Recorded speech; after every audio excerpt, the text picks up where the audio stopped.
Today we meet in Tantanya, Adelaide, on the traditional lands of the Kaurna people of the Adelaide Plains, and we extend our respects to Kaurna elders past and present.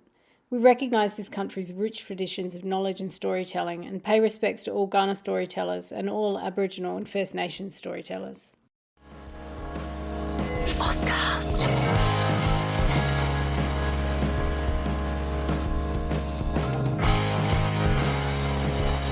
Amy And is a podcast that explores all kinds of bookish things, and that can include some pretty adult content.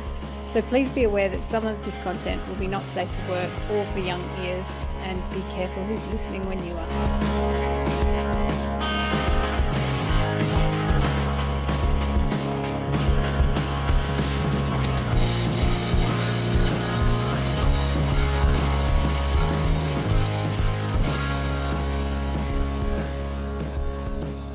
Welcome back to Amy And. This is Climate Fiction Month, and I'm here with my co-host Payton Hogan.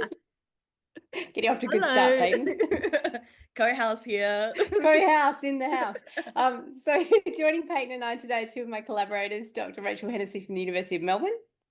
Hi. And Dr. Alex Cothren from Flinders, where Payton and I are also housed-homed in the house. Hey, co-houses, how are you? Lovely to see you both. Anyway, because today's episode is about, I guess, our research together, Rachel, Alex and I, we're going to hand over to Payton to kind of drive the bus today. Scary. Scary. This could go anywhere. Payton writes the best questions, by the way. I'm hoping there's some unhinged questions at the end for us. Oh, I'll have to come up with them. I You feel will, like everything quickly. I wrote was so serious. Do you know cli-fi does that? Cli-fi gets everyone deadly serious. Yes. I was writing the episode description ahead of time and I had to put in there, it's not going to be all doom and gloom, people. It's a fun end of the world. It'll be fine. Yeah. So to tell you a little bit about our co-houses today. So Alex Cothren is a lecturer in creative writing, as Amy said, at Flinders University. And he's a savant of satire and short stories. And he's got an upcoming anthology titled Playing Nice Was Getting Me Nowhere that's going to be published later this year with Pink Shorts Press, which is super exciting. You can basically find his short stories everywhere. I thought about finding like the most recent one, and then I got too overwhelmed because there are too many. And Rachel is equally impressive, also a lecturer in creative writing, as Amy said, at the University of Melbourne. And she's an award-winning author of 5 novels, and recently she published the conclusion to her YA dystopian series, The Burning Days. Would you describe that one as climate fiction, that series? There's a beginning question. Yeah. Ish. Yeah, let's just say ish. I mean, it's supposed to be climate fiction. Yeah, I guess so. And I read it that way. Yeah, I read the first one. And some of your short stories, Alex, have been climate fiction, would you say? Yeah. But they're not just writers of climate fiction. So the reason why Amy wants me to steer the ship today, again, terrifying, is because Amy, Alex, and Rachel have all been collaborating on climate fiction research for some time now. So that's why I'm the interloper. They're all the experts. And interlocutor, I think you could use. Yeah. To start us off then, because you all work with each other, could you describe how you met and how and why you fell into climate fiction research? Sure. Who wants to go? I think you should, because you kind of are the instigator, Rachel. Was I? I was the instigator. Yeah, I guess so. Well, I mean, I've known Amy for longer than research project. Yeah, for we were at Uni of Adelaide together.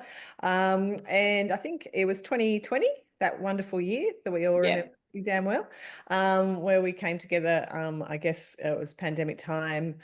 We just came together to kind of chat. And I reckon we first had our meeting just before things really kicked off, because Rach had moved back to Adelaide briefly to work at University of Adelaide. Yeah, and I remember having a coffee with you on Ebenezer Place. Yeah. I remember it was like, it must have been like January, February, and it was like warm and sunny. And I remember sitting there and we were just like, oh, so this is like this virus everyone's talking about. And I feel like within 2 weeks we were shut down. Yeah. I remember, I do remember really well that we were kind of like, we were just chatting about, we were talking about what was interesting us at the time. And that's where we were both talking about climate change and how, basically climate fiction.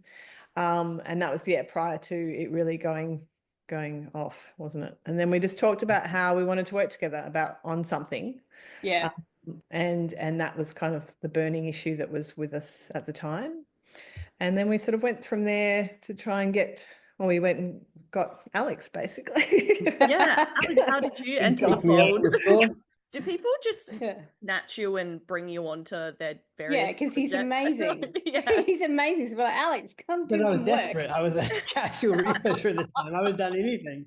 You would have done anything. Thanks, Alex. Any depressing books about climate fiction? Sure. Is there money? Sure. No worries. I'll date anyone. What we did was we basically worked out climate fiction was really depressing us, but we both felt like this need to engage with it. But then we're like, oh, that book was so depressing. I gave up on that one. I couldn't finish that one. That one just made me feel like grim. But being academics, because everyone knows, I mean, not everyone outside the academy knows, but I think everyone inside the academy knows academics have like zero time. Like you're already way overloaded.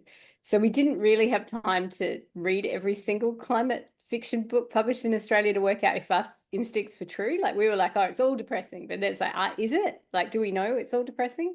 So we got a little grant and hired Alex as a research assistant and made him read a whole bunch of depressing books. He was the fall guy. He had to do the depressing part. And he kind of proved our thesis sort of right. I mean, we basically get most of the strain to depression. That was the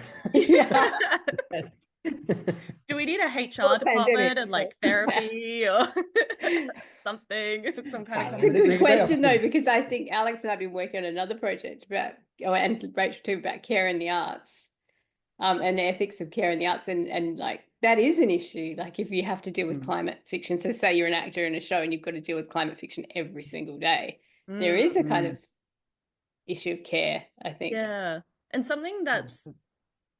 Would you say like the major theme of your work together so far has been focusing on the optimism and how to find optimistic cli-fi, how to write it?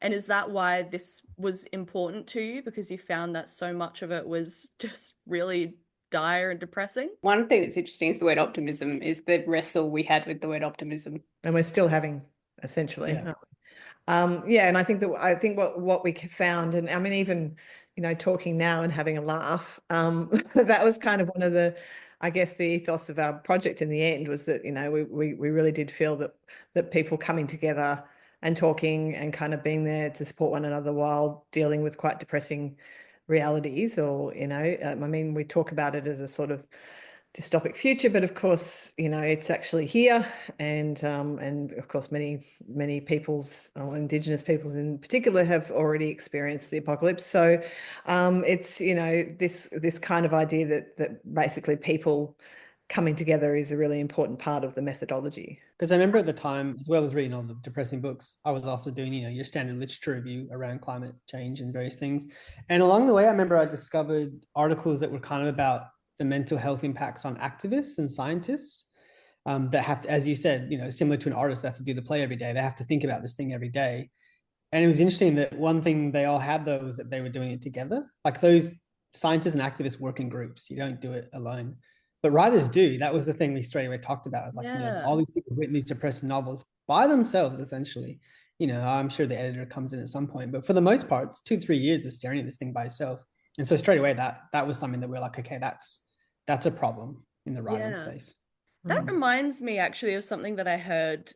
There was an interview that I watched, and I don't remember the full context, unfortunately, but this was someone who was like a Black activist in the 80s or 90s, and the interviewer was asking them how they managed to get out there on the front lines every day, and it was so dangerous and felt so helpless. How did they find motivation? And they were talking about how like going to the club afterwards or something like that with the whole community was what kept them going.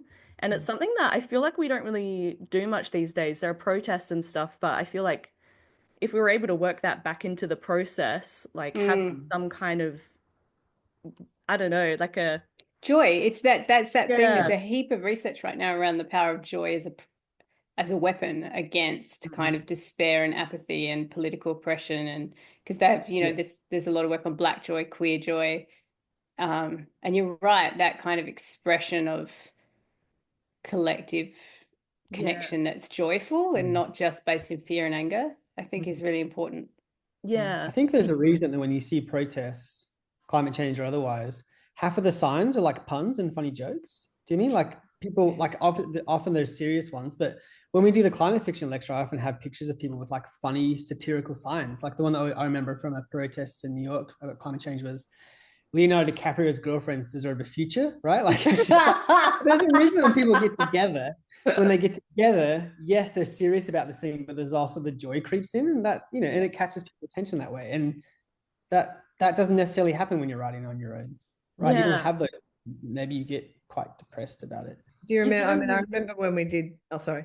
When we did the when we did our collaborative, because we actually did, you know, then decide to run these collaborative writing sessions, which we called post-human artist labs, which sounds very very serious. But it was really just a coming together of lots of people to write, and we tried to do this thing where we actually wrote collectively. So we wrote into the same document at the same time.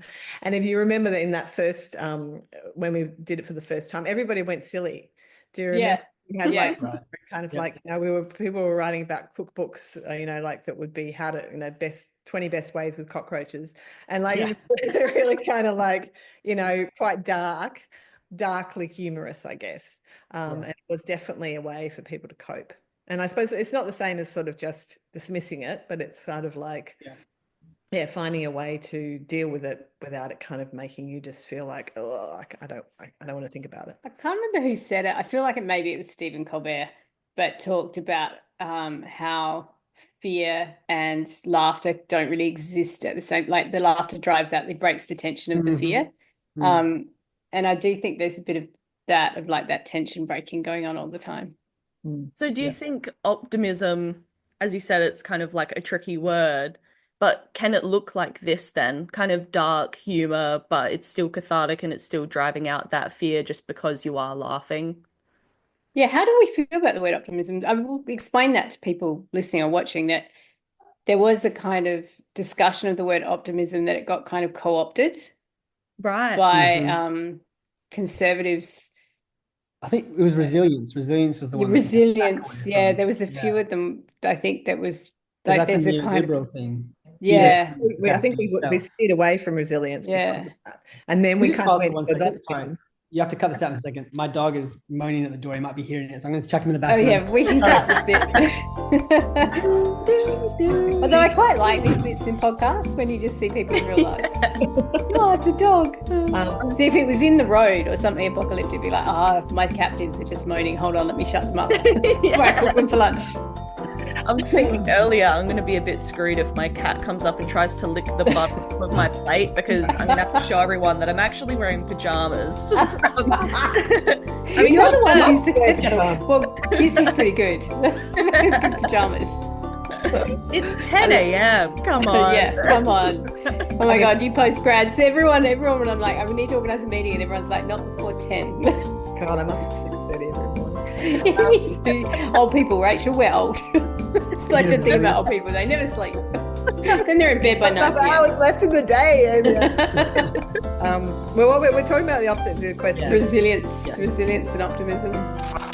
I mean, I guess the problem is that optimism, you know, can be co-opted into thinking that it's a bit like Pollyanna, like you just kind of go, oh, everything's going to be okay, and we're all, you know, it's.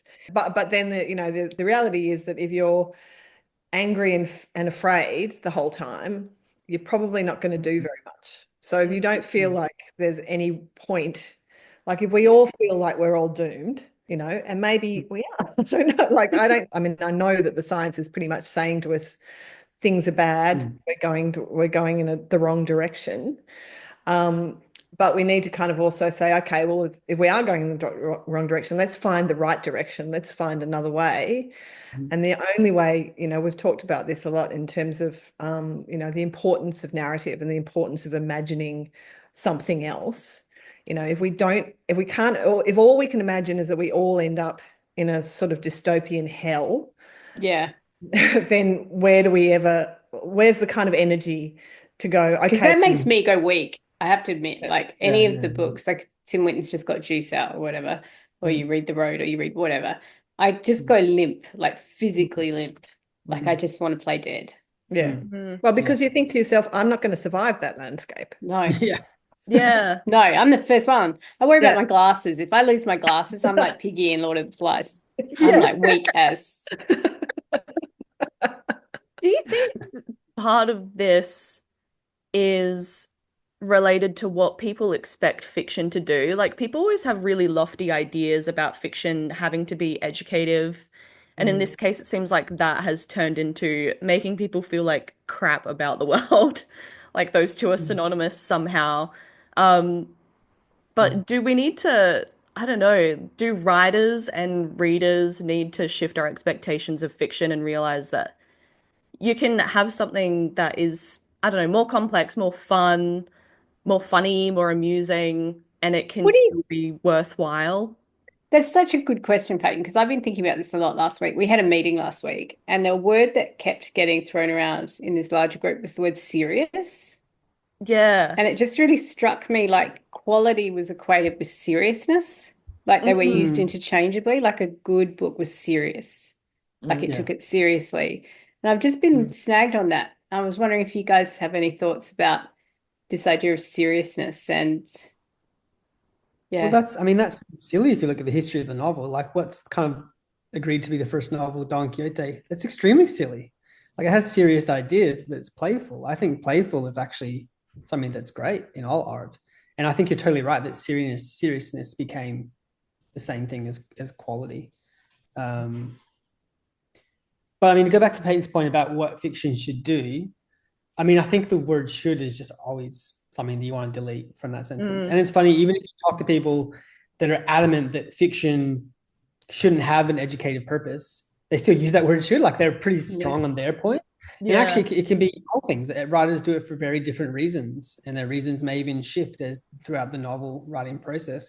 So it's definitely not, it wouldn't be a good idea to think that all fiction should do the same thing. All different types of fiction try and do very different things.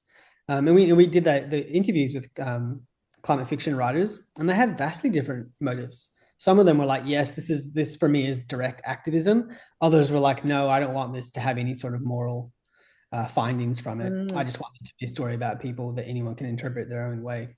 So we have to just be prepared for each book, each work of art to have its own purpose. I was reading something recently in George Saunders' book about Chekhov's story, and Chekhov was talking about what a story should be. And I think it was sort of a list. I wish I kind of could grab the book now, but I don't think I have it. But it was basically a sort of list of being entertaining. Like there was the word entertainment in it. And that really struck me as, what you were talking about, Amy, that we just sort of get to this thing where we feel like a story that entertains is somehow lesser than a story that is, I don't know, as you say, serious. And I think that kind of question of, I guess it's reader effect. It's about, if you are entertaining someone, are they necessarily then not, they're only engaging in their emotional response rather than their critical response. And I think that's that kind of binary that we still are so much in, and that we feel like things are, it's intellectual or it's entertaining. And we have this kind of idea that the two can't be together. and I think it comes down to that also, this question of like that I was having really good conversation with my students this week about how fiction is emotional learning. One of the younger boys sort of said, oh yeah, I mainly read non-fiction because that's where I learn things. That's interesting. That's where I get knowledge from, because it has facts in it. It has things that are real. Whereas things are fiction. If things are fictional, then somehow they're made up, and they're therefore not, real, and they're not connected to knowledge. And I think that's interesting that then we're linking the serious emotions, like the darker end of emotions, like sadness, grief, anger, anxiety, as part of that learning. But joy, I don't know, sexuality, all the kind of brighter, happier things we don't necessarily see as educative, which is really weird. Yeah, But I think it comes back to that kind of, I guess it's the sort of literary tradition, isn't it? Like if you look at the ways that we sort of think. Do we blame the Russians? Is it the Russian novels? The Russian novels screwed us. We had the Brontes in Austin trying to be all happy, and then the Russians. Yeah. And then the Russians, but like they had love and joy. Funny. Yeah.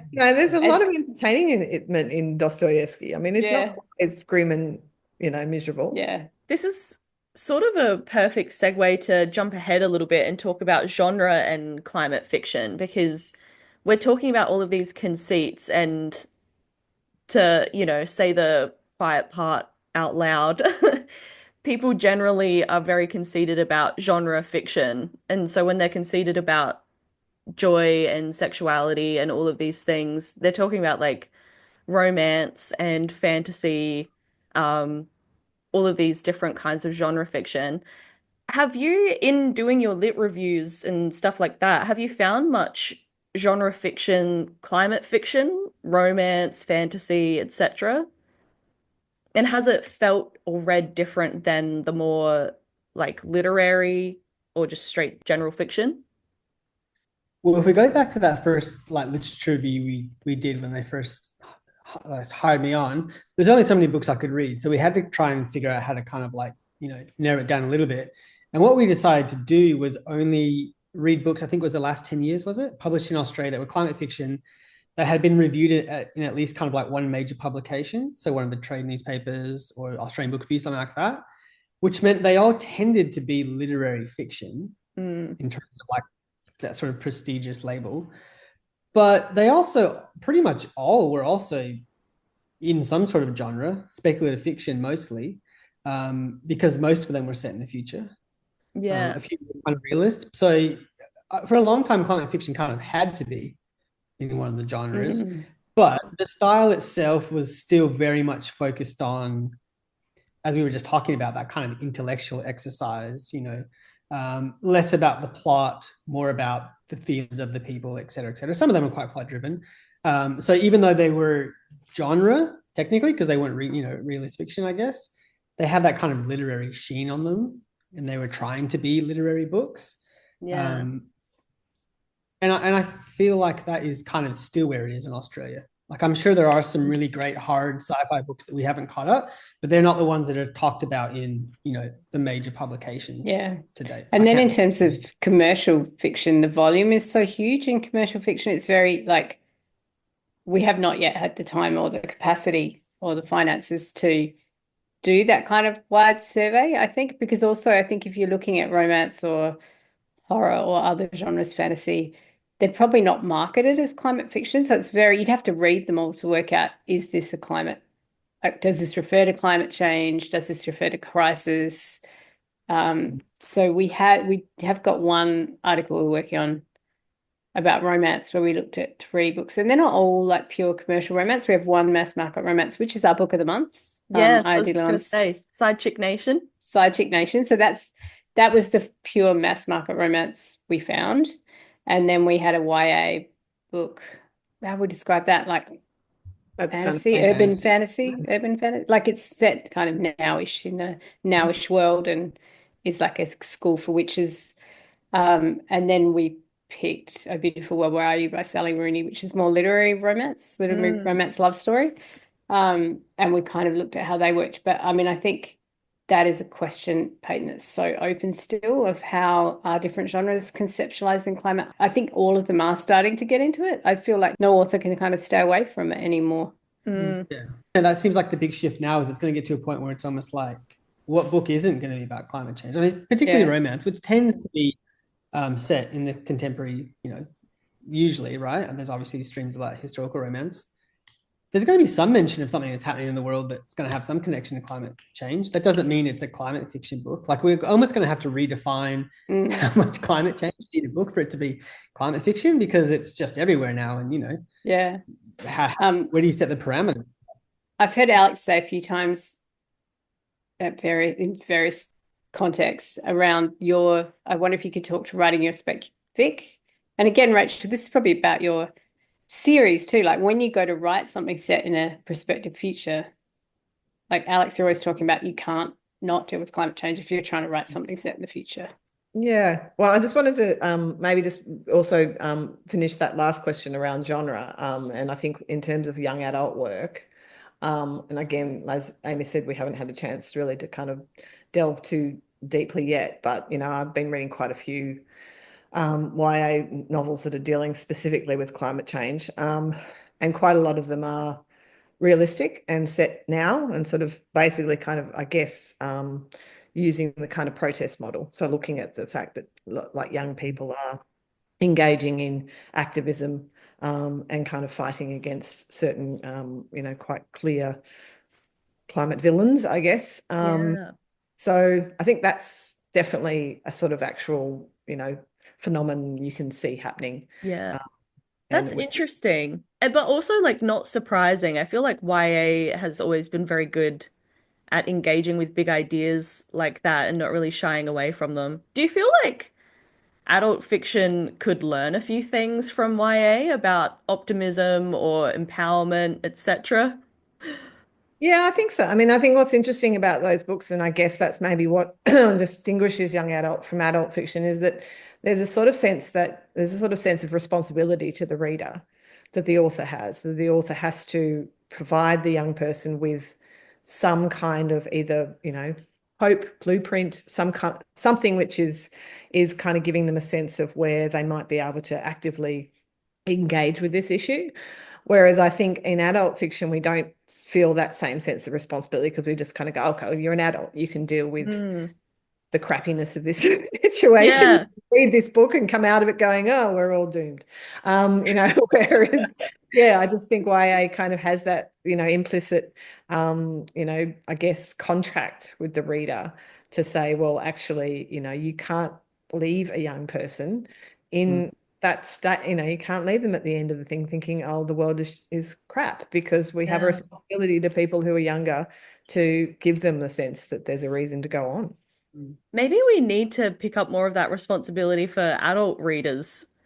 That makes me think one of the other questions that I had in mind for all of you, because you're creative writing practitioners, has your research on cli-fi shifted your approach to writing cli-fi? This is a good one for you, Alex, to go talk about your short stories. Like, yeah. I don't know if it has yet. I feel like the entire time that we were talking about the need for optimism, which then changed to hope in stories, I was writing pretty dark stories at the same time. I feel kind of guilty about that.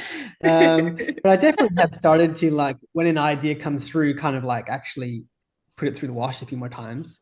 But the challenge, and we've talked about this again and again as well, I don't think it's just that people should write more optimistic stories and they're not doing it because I think it's just really hard.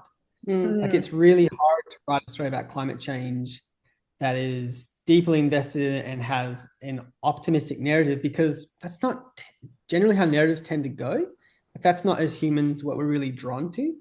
Like, as much as we would love to see a climate fiction novel that is just this slow, steady novel of the world getting together and fixing this problem, would it be that interesting to read? And that's where I think we have been talking about genre, right? Like, if you can transplant a different genre, like a romance, the conflict isn't the climate, it's the couple.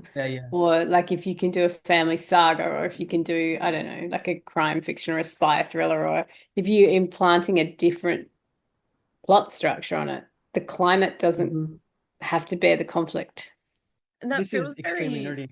It's about talking about Don Quixote. But my wife and child have been around, so have been away. So because I'm feeling lonely, I've just had like movies on the background. I've had the entire like Avengers, all the Avengers movies in the background as I worked. And the other day, Black Panther was on, right? And Black Panther is partly set in this place called Wakanda, which is like this made-up African utopia. And I was thinking about that today, because the actual, like, Marvel would never make a movie about the slow, gradual process they must have needed to build this African utopia up, because that would not be an interesting movie. But it's there in the background, and there's a whole different conflict that's happening. But at least you get to see this place and be like, wow, that looks amazing. Okay, now there's some monster, let's go fight it. And so, just as Amy was saying, I wonder if that's kind of the path forward. Like, we can have these worlds that show optimistic or hopeful futures, but maybe it's also just a rom-com. It's just someone falling in love, and that's there's other ways to generate conflict other than. I guess it's like Star Trek, right? Like it has this optimistic future, but actually it has these little plots in between, these action adventure stories that you're watching. Yeah. But I guess the question would be then, does that make it climate fiction? Because what is climate fiction? What is right? climate fiction? But then, also you could argue, and this is what I've been thinking a lot about because I went and saw Michaela Saunders talk last week, and she was talking about First Nations speculative fiction. And her argument is, of course, that all First Nations stories were climate stories because the traditional cultural stories are all about country and about connection to climate. And responsibility, right? Yeah, and climate change in the sense of life-giving climate change, not necessarily life-destroying climate change, because of course the climate is always changing.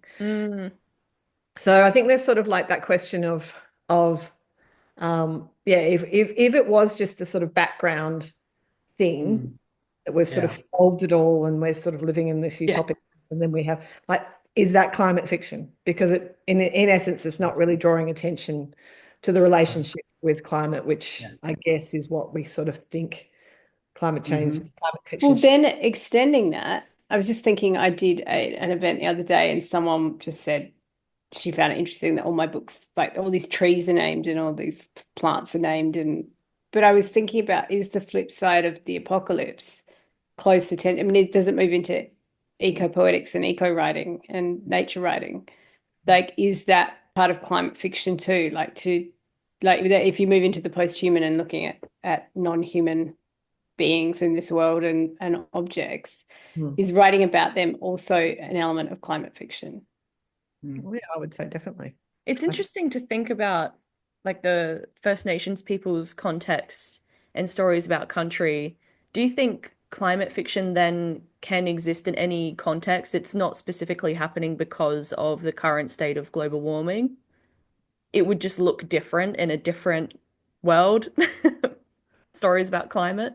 It's an interesting I think question. It's telling that Westerners have only come up with these stories when it's like the word at the last minute, right? Like that's pretty telling. Whereas a different culture would start telling these stories before the thing got bad. It's a very Western thing to the last minute be like, oh, hang on, we got to pay attention to this now.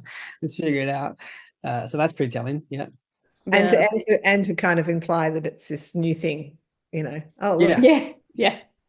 And packaged and consumed, right? Like it's a commodity as well. Yeah, it's now become a market as well. Although I suppose we would also argue that lots of publishers don't want to label anything climate fiction because it has become so troped that people don't necessarily want to read it. Yeah. Is there anything that you've learned throughout your research that has been unexpected or surprising? Anything about climate fiction that's you didn't know before or that you've been stewing on? I've got a sideways answer, which is I had no idea I'd love collaborative writing as much as I did, like live collaborative writing. Oh yeah, actually, I want to ask you about that. How do you do that? Is it like co-writing, you go back and forth or each have a different role, or who wants to explain it? Really high tech. It's some website whose name I can never remember and have to research every time we use it. Oh, it's just like an online website. Like kind of, if you think of Google Docs, but like simpler, that's what we've used.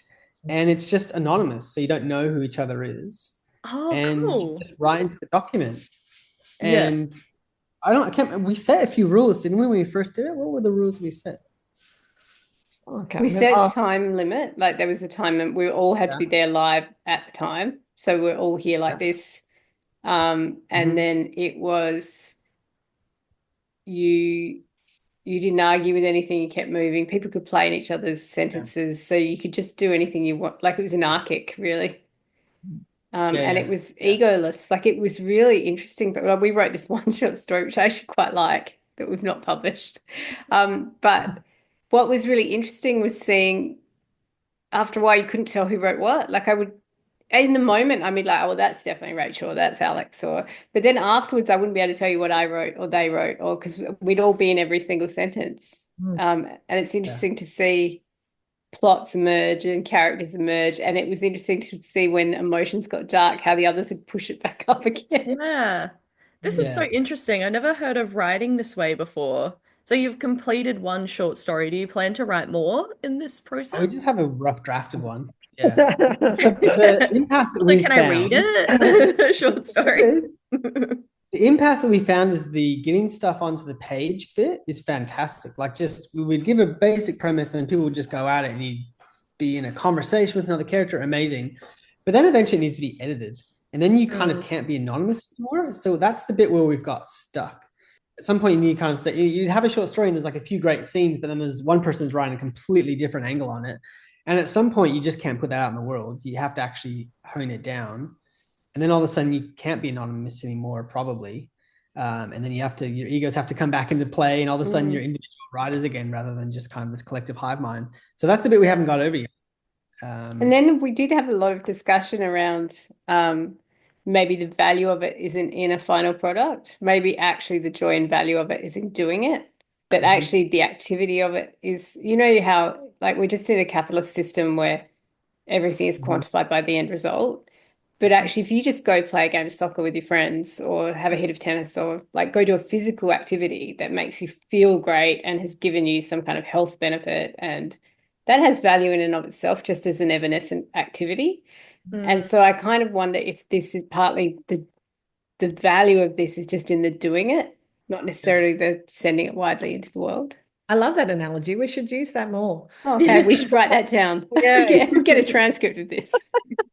Because I think there is the reason, we're in the university system, and so we always have to kind of be coming up with a justification for what we're doing, and usually the justification is an output, whereas the actual act itself is always undervalued.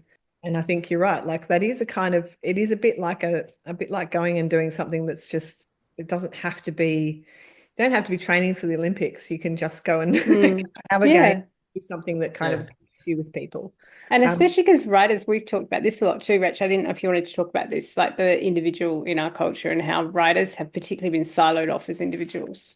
Yeah, definitely. I mean, that was one of our, I suppose because we got into the post-human idea, which is all about relations and kind of trying to see people not necessarily as these individuals. That I felt like, there wasn't really, like in the publishing world or in, basically in writing in general, it's just still so much focused on the individual. It's still so much about the individual's production of a text. And I mean, obviously there's been lots of radical interventions into that. And, there's a lot of kind of history of experimental writing and things which are much less about the individual. But I don't feel like particularly in, kind of mainstream, I guess, writing, you don't really get a lot of that sense of collaboration or doing things, with others. I always left those sessions feeling really energized and happy. Like I just felt, even though we'd be writing, we wrote about chamomile. Payton, we wrote about chamomile. That's sweet. It was lovely. Maybe we picked something calm. It reminds me so much of when you would play as a kid. Like it's all completely improvised. Maybe you would have a premise. We're going to play this game, but then you're just improvising the whole time. Yeah, that's a great analogy, Payton. It's kind of like when you're playing like make-believe with your friends. Like I used to play like X-Men with, and they'd be like, "No, then Rogue says this." It was kind of like that. Like you would just. Who were you when you played X-Men? Who were you, Alex? I was Gambit. I'm so nerdy now. Let's talk more about Don Quixote. But it's interesting, Payton, what we just described, that collaborative writing process, that was our second attempt at it. The first attempt was actually in the room with people, and we did have a Google Docs document up on the screen, and it was still anonymous, but even just the sound of other people clacking the keys, and you could kind of figure out who was doing it when, kind of froze it up. Like people did write funny things about cockroaches cooking, but some of the then people there was an audience. I thought the audience was it's interesting, that you could see some people were cracking jokes on the screen and they really liked when they got a laugh, and so they'd keep doing it. Like it became more of a performative thing. Yeah. And then some of the writers actually talked about how they found that too much pressure to try and then be funny, So, and some people couldn't divorce their selfhood, right? Like that idea of the individual. Some people in our initial groups, and we've done it at a big conference too, and there were people in that room too who felt the same way. of like, oh no, I can't because that's my personal kind of vision or artistic. Like it was like you couldn't play in two modes. Whereas I think what I found freeing was letting go of all that, like that construction of selfhood and voice. And you realize you can play with other people and have a shared imagination. Yeah. I think in that the one that we did in Canberra where we had some high school students, high school students just absolutely went with it. And they were great. Yeah, because they had no ego around it yet. But I think what's really interesting too about, I don't know whether this is a general thing yet, but when I talk now a lot about subjecthood and identity in some of my classes, I have quite a lot of students who are very post-human in the sense that they're kind of going, yeah, no, I don't see myself as this one thing. I know that like when I go somewhere, when I'm performing, like very aware of the fact that your sense of self is so determined by who you're talking to or what situation you're in, and, not that you have this kind of fixed idea of your identity. So I think that's really interesting. I think there is a kind of something happening with younger people to kind of be aware of the fact that maybe they don't have to construct themselves in this way. I think a lot of us older people are still kind of like, yes, my writing self is very precious and I can't put that crap into the world. And purity. When we had that purity. Canberra, we had that, we trialed the collaborative thing in Canberra at a writers conference. And when people came into the room, and when we announced that this was going to be a collaborative session, not just a panel session, one guy, an older guy in the middle table, just went, "Oh no!" He left. It's really confronting for some writers. Hey, which is weird because screenwriters do it all the time. They're like, "Okay, you two go off and develop that script, just bouncing ideas off each other." It's totally normal. But in writing, it's just so abnormal that when someone does it, it's a huge story. Like someone like Christina Loren. It's just so fascinating to people that happens, but so common in other artistic forms. It was funny. We had a couple of very cranky people in that session too. Just took issue with everything. You want me to do what? Calm down. You're not married to this. It's just an hour. It's just an hour of your life. We won them over. I remember, Amy. They did. They loved it by the end. Like, oh, we really enjoyed that. Well, I found it surprising how much I enjoyed it. Like you kind of like, oh, yeah, I'll try this, but it was, I don't know, it was almost addictive, and I think it comes back to that community thing. I don't know. It was great. I loved it. It sounds like I really want to do it now. I want to try it. Is there a limit to how many people can be involved before it gets too chaotic, or is... Well, that one at Canberra there would have been about 20 people in the room, wasn't it? Yeah, I reckon. Oh, yeah. We can try it. We'll do it with you, Payton. Yeah. We should have been doing it this whole time instead of... Yeah, that would be amazing. We could just live stream that. Well, there's an activity for everyone this month, Cli-Fi month. Get on that website, whatever it is.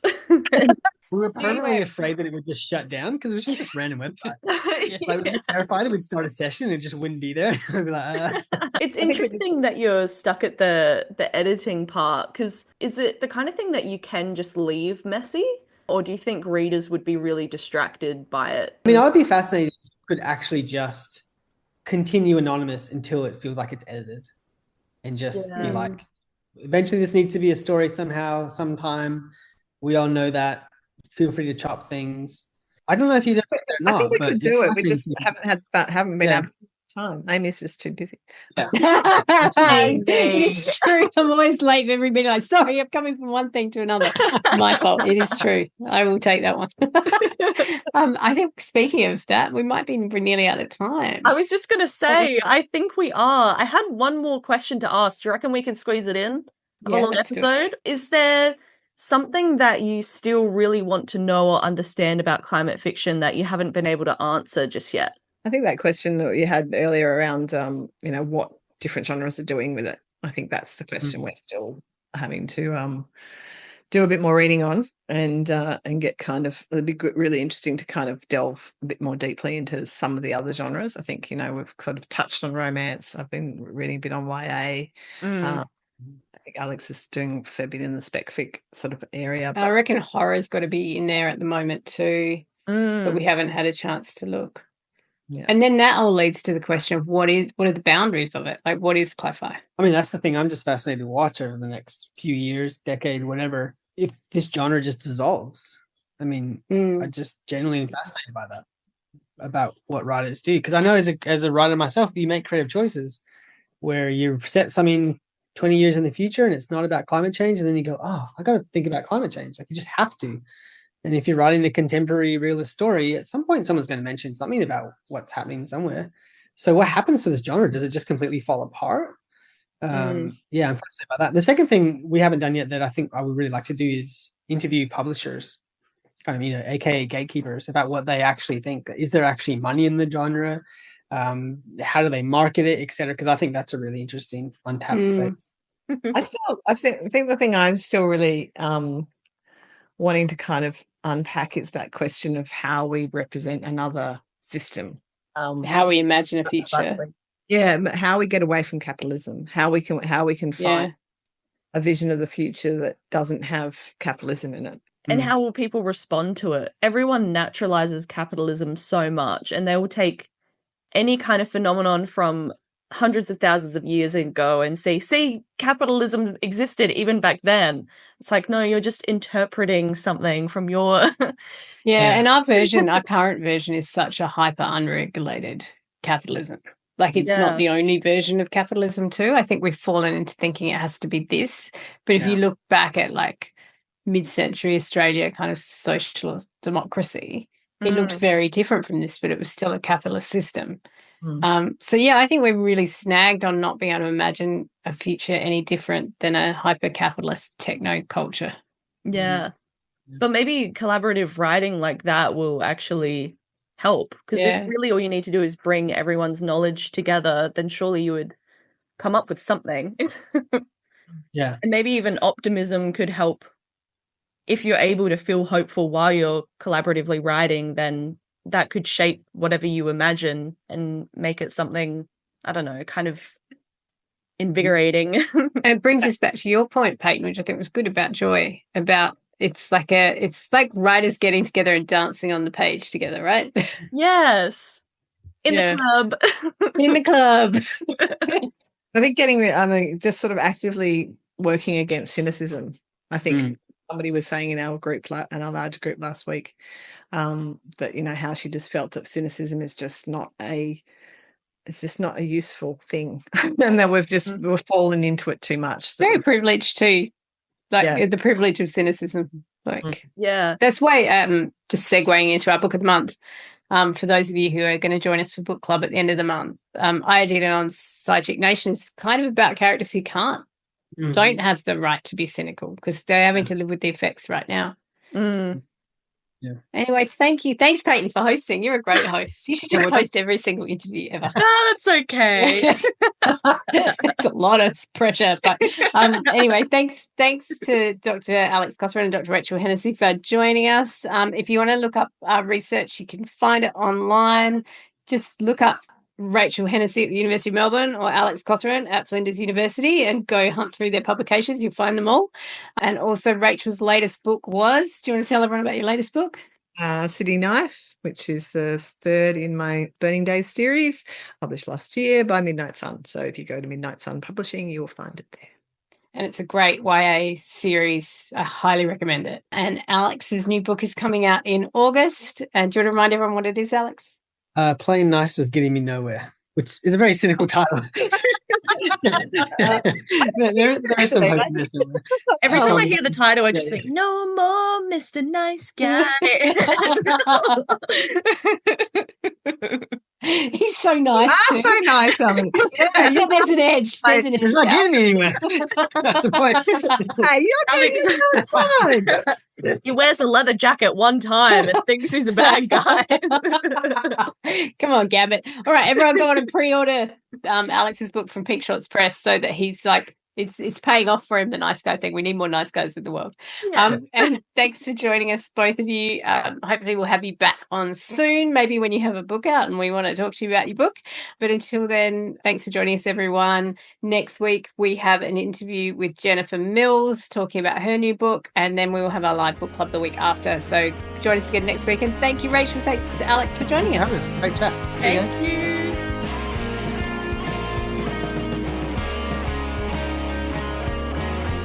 Hosted by Amy Matthews, Abby Guy, Payton Hogan, Justina Ashman, Harry Stewart and Millie Heffernan. This podcast is recorded on Garden Land with music by Anthony Wignall and Mass Wisteria. Our logos and branding are designed by Abby Guy.